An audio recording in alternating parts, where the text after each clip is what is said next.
it gives hope that maybe the next generation will have less heart damage and still have the same cure rates of cancer. I'm Stephen Lipshultz, and I'm a pediatric cardiologist. Cardio is heart, myopathy is muscle, apathy is unhealthy heart muscle. I focus on cardiomyopathies during childhood, adolescence, and young adult. About 1 in every 500 young adults in the United States is a survivor of childhood cancer. And the longer that they live, the more apparent it becomes that the price of a cure of childhood cancer often is getting premature heart disease or heart and blood vessel disease.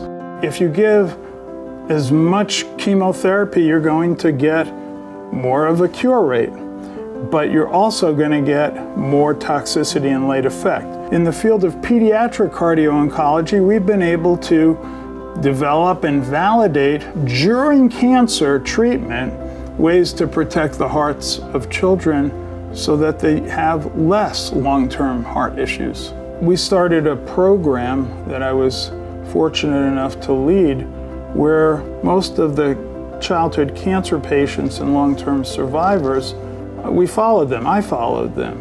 And from this first generation of survivors, not only did it help us learn what their course was, but enabled us then, by cohorting them, to figure out what were the risk factors. And from that, we can better guide. We have found certain therapies don't cause heart problems. Others could be fatal for some children in terms of their heart.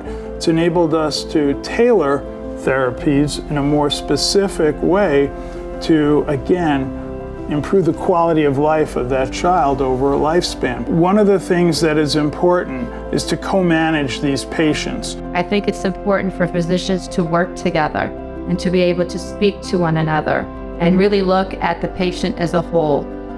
And not just from a medical standpoint, but to look at them as a whole, as human beings and children. Hi, my name is Martha Blanco, and I am president and founder of Sophia's Hope, which is located here in Florida. Sophia, she was all about getting on with life, and she inspired everybody, and you can see where it came from.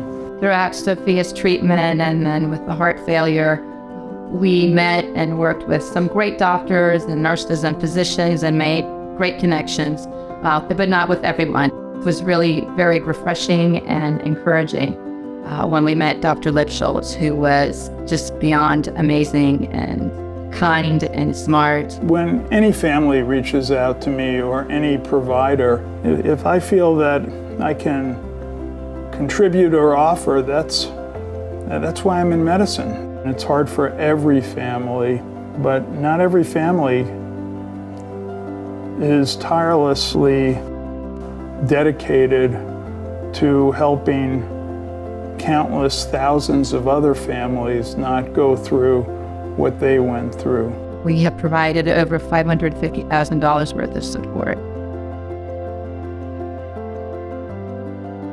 If it wasn't for the timely, very directed, very focused funding, that probably wouldn't have happened. The biggest thing that we wanted to do is the first international conference for pediatric cardio-oncology.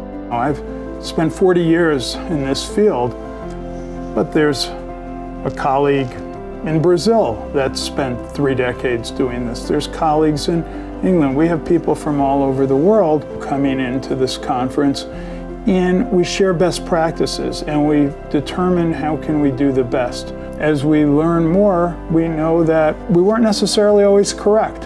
And having the courage to honestly define reality that we learn as we go helps us do a better job.